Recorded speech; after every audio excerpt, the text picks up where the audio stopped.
আসসালামু আলাইকুম রহমতুল্লাহ। আমাদের রাসেল ভাই মহিপুর থেকে আগত।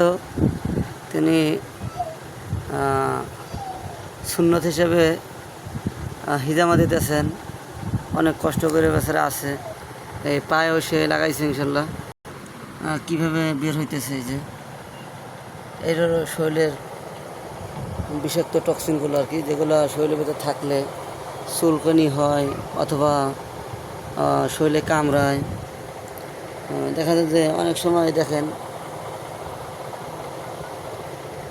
ওই উপরিভাগে পানির লেয়ার দেখা যায়, যেমন এই যে এইটার উপরে হালকা পানির লেয়ার আছে। এটা বোঝা যায় না আর কি ক্যামেরার মাধ্যমে। এই সমস্ত যে পানির লেয়ারগুলো, এগুলো হলো ইউরিক অ্যাসিড। এগুলোর মাধ্যমে হলো শরীরের আড্ডির ক্ষয় হয়। তো হিজামা দিলে অনেক লাভ আছে, উপকার আছে। একটা সুস্থ দেহে যদি হিজামা লাগায়, তাহলে তিনি চর্ম জাতীয় যত রোগ আছে এবং কামরানি বাত ব্যথা যেগুলো বলে, এইগুলো যত রোগ আছে, এই রোগগুলো থেকে নিরাপদ থাকা যায়।